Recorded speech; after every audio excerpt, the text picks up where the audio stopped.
Well, I know what you guys are all thinking. Who gave this guy a day pass? And is he famous? And well, no to both of those questions. Like, I don't know why Jaren's slumming at the old folks' home, you know, like looking for local talent for this show.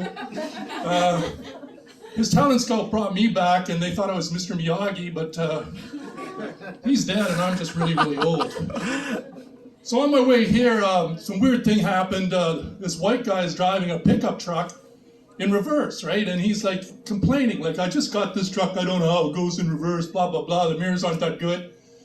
I'm like, Jesus Christ, did I time travel to a new dimension where white people can't drive? Because here's this guy explaining to an Asian guy why he can't parallel park. Like, fuck, you know, it's so weird. But even though I'm old, I still have a way with the ladies, you know. At my last gig, all the ladies threw their lingerie on stage. I had to fire that manager because he kept on booking me into retirement homes. I got a great collection of Depends if anybody wants them. I'm keeping the used ones, though. Those ones are hard to get. I'm so old that I have 911 on speed dial, and all my doctors are listed alphabetically. Like, I have G for gallbladder, K for kidney, and I still don't know where to put my penis doctor. Like, erectile or dysfunction, I don't know, E or D. You guys choose. No clue. But I don't like the way okay, Vancouver has apparently 365 restaurants. At least they did. I don't know how many they have now. Maybe 65 after the pandemic, who knows. But I don't like the way they treat single diners, right? They treat single diners like a disease. So you go in and they go, how many? And then you go, one. And they go like, excuse me, did you say one? You know, like you're speaking a foreign language or some shit like that, right? And then the girl says, hey, Chad, table for one. And Chad is hard of hearing, so then the beast comes out, Chad, table for one! And now the whole restaurant is looking at what's happening, right? And Chad escorts you off to your table way in the back because they don't want you infecting the other happy couples with your loneliness and despair, right? So you're cordoned off in this section. It's like you're marching off to war. I'm telling you that you're never going to return. Like, every time you pass the table, everybody goes, thank you for your sacrifice, thank you for your sacrifice. All the women are waving their handkerchiefs like this. One even said, don't forget to write. Like, Jesus Christ. You know what I mean? Like, it's just so bad being treated as a single diner. The guys in the single diner section, they won't look up. You know, they don't want to acknowledge that you're a loser like they are, right?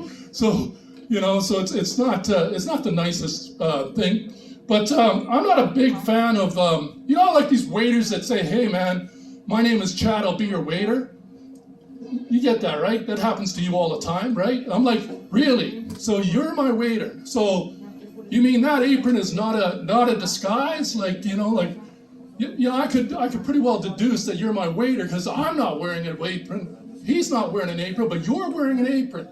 So, you know, let me just go out on a limb here and, you know, confirm that you might be my waiter, you know, because thank you for clearing up the confusion. Like, you know, sorry to be sarcastic, right? That's kind of my nature. But I'm not a big fan of smorgasbords either. Like, I think that smorgasbords should be called smorgasbords, right? I mean, because you're eating the whole ass, right? Basically.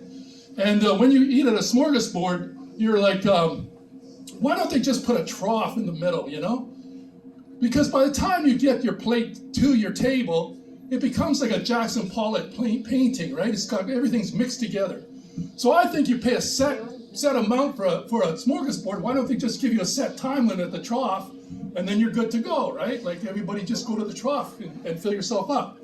Like, I was at this one place in Vegas, and it was eating zones, right? There were eating zones. There were 5 tables to each zone. And I was like, what the fuck is this? You know, like, this is just absolute gluttony.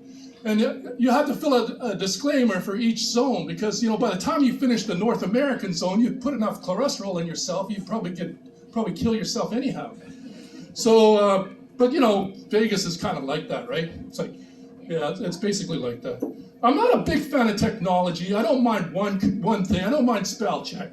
Like, spell check's correct what you say, right? So my wife texted me, get home sooner, I'll lock your ass out, and spell check changed that to get home soon and I'll lick your ass out. So I broke the speed limit, you know. It's like stopped off at the florist to buy flowers because she only gets kinky once a year like that when the plumber visits. She's developing a crack habit. Well, I see the light, and not that light, okay? So, I mean, I know I'm old, okay, but I haven't seen that light. I see his light, right?